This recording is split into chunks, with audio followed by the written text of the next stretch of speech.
इंदौर के बेलेश्वर महादेव मंदिर बावड़ी हादसे में 36 लोगों की मौत के मामले में 2 साल लंबी जांच के बावजूद किसी को दोषी नहीं ठहराया जा सका। गुरुवार को अपर सत्र न्यायालय ने इस मामले में आरोपी बनाए गए मंदिर ट्रस्ट के अध्यक्ष सेवाराम गलानी और सचिव मुरली सबनानी को बरी कर दिया। पुलिस ने इस मामले में कमजोर चालान पेश किया और स्क्रिप्ट वहीं लिख गई थी जब कमजोर चालान पेश किया गया, यानी दोषी कोई नहीं होगा, ये प्लानिंग कर ली गई थी। क्योंकि कोर्ट तो तथ्यों और फैक्ट के आधार पर ही वोट देगा। आपको ये बता दें कि फैक्ट के आधार पर ही कोर्ट निर्णय देगा, जिसमें आरोपियों के खिलाफ ठोस प्रमाण नहीं थे। अदालत ने अपने फैसले में कहा कि अवैध निर्माण से हादसा हुआ, लेकिन इसे रोकने में प्रशासन और नगर निगम की भूमिका को जांच में शामिल नहीं किया गया। अब सवाल यह है कि क्यों नहीं किया गया, ये बड़ा सवाल है। कोर्ट ने अपने आदेश में कहा कि बावड़ी पर हुए अवैध निर्माण को लेकर नगर निगम या प्रशासन के किसी भी अधिकारी पर दायर की गई जनहित याचिका और मजिस्ट्रियल जांच की रिपोर्ट भी 1 साल तक सार्वजनिक नहीं की गई थी। जब अदालत ने प्रशासन को फटकार लगाई तब जाकर रिपोर्ट पेश की गई थी। पुलिस ने हादसे के 3 दिन के भीतर यानी 25 मार्च 2024 को पुलिस ने चालान पेश किया, जिसमें मजिस्ट्रियल जांच रिपोर्ट को आधार बनाया गया। लेकिन इस रिपोर्ट में प्रशासन और नगर निगम की लापरवाही पर कोई ठोस कार्रवाई नहीं की गई थी और यहीं से पूरी स्क्रिप्ट लिखी जा चुकी थी। और बावड़ी हादसा क्या था वो बताना जरूरी हो जाता है।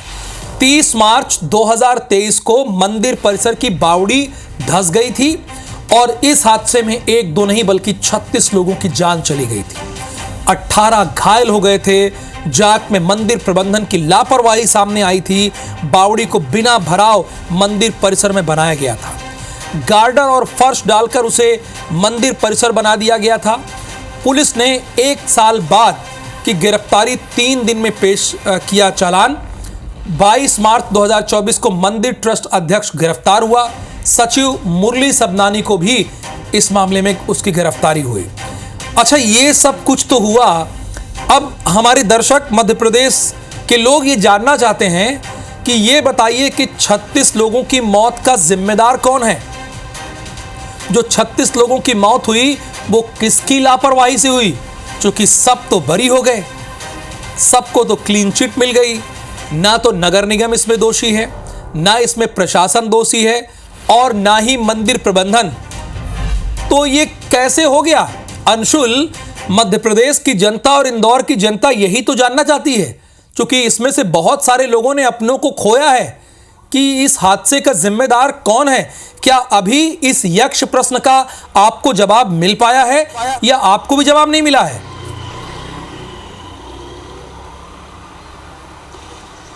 बिल्कुल राहुल, आपको सबसे पहले वो घटनाक्रम जहां हुआ था वो स्थान हम बता देते हैं। हम उसी जगह खड़े हैं जहां पर 2 साल पहले पूरा घटनाक्रम जो है ये हुआ था। ये वही मंदिर है जहां पर एक बावड़ी हुआ करती थी और ठीक रामनवमी के पहले यहां पर पूरा हादसा जो है वो हुआ था। लेकिन उस दिन जो हादसा हुआ था यानी कि 30 मार्च 2023 को जो हादसा हुआ था उसके सवाल अभी भी बने हुए हैं कि इस पूरे मामले में दोषी कौन है। नगर निगम के जो अधिकारी हैं उन्हें इसमें पूरे मामले में दोषी नहीं बनाया गया था। उनका यहाँ तक कि प्रमोशन भी हो गया जो कि उस समय यहाँ पर मौजूद थे।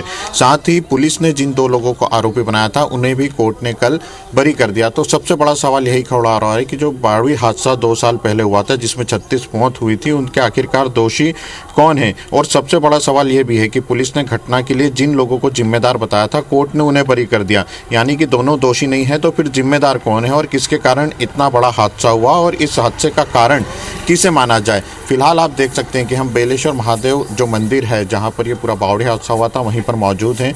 वहाँ पर अभी भी मंदिर मौजूद है और जो उसका बाकी का हिस्सा था उसे अब पूरी तरीके से यहाँ पर कवर कर दिया गया है। आसपास टीन शेड लगा दिए गए हैं और इन टीन शेड से इस पूरे मंदिर को कवर किया गया है। लेकिन सबसे बड़ा बात जो है, जो अब सवाल जो उठ रहे हैं वो यही है कि इन पूरे हादसे में जो दोषी था वो कौन था। और 3 दिन पहले ही यह घटना को 2 साल हुए, यानी कि आज 3 तारीख है और 30 मार्च को ही राहुल 2 साल पूरे हुए हैं। और अगर तिथि की बात की जाए तो यहाँ पर 2 साल पहले ही रामनवमी के दिन जो है ये पूरा हादसा हुआ था और 3 दिन बाद ही रामनवमी का पर्व भी जो है वो है, यानी कि इस पूरे हादसे को 2 साल हो रहे हैं और ठीक रामनवमी के ठीक 3 दिन पहले ही जो दोषी जिन्हें माना गया था उन्हें बरी कर दिया गया। और इसमें कोर्ट ने टिप्पणी भी की है कि जो पुलिस की जांच है उसमें पर्याप्त सबूत जो है वो नहीं दिए गए थे, जो चालान है वो कमजोर पेश किया गया।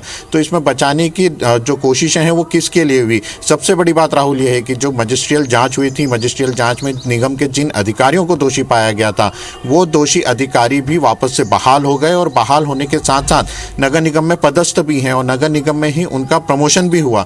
यानी कि जिन अधिकारियों को मजिस्ट्रियल जांच में दोषी पाया गया था वे भी बहाल होकर के प्रमोट हो गए और पुलिस ने अपनी जांच में जिन 2 लोगों को, मंदिर प्रबंधन के जिन 2 लोगों को दोषी पाया था उनको भी कोर्ट ने बरी कर दिया। तो आखिरकार 2 साल में ये जवाब नहीं मिल पाया है कि इन 36 मौतों का जिम्मेदार कौन है। सबसे पहली जब मजिस्ट्रियल इसमें जो याचिकाएं दायर हुई थी उससे भी ये सवाल खड़े हो रहे थे कि आखिर इस पूरे मामले में जांच में लापरवाही क्यों बरती जा रही है। 1 साल तक जो मजिस्ट्रियल जांच की रिपोर्ट है वह सार्वजनिक नहीं की गई, जिससे कि जो मजिस्ट्रियल जांच में दोषी पाए जाना थे वे सामने नहीं आ पाए। जब कोर्ट फटकार लगाता है तो उसके बाद मजिस्ट्रियल जांच की रिपोर्ट जो है वो सामने आती है, उसमें दोषी अधिकारियों के नाम बिल्कुल अंशुल, यही तो सवाल है कि जांच पड़ताल हो गई लेकिन कोई दोषी नहीं है। अब सवाल यही है कि 36 मौतों का जिम्मेदार कौन है।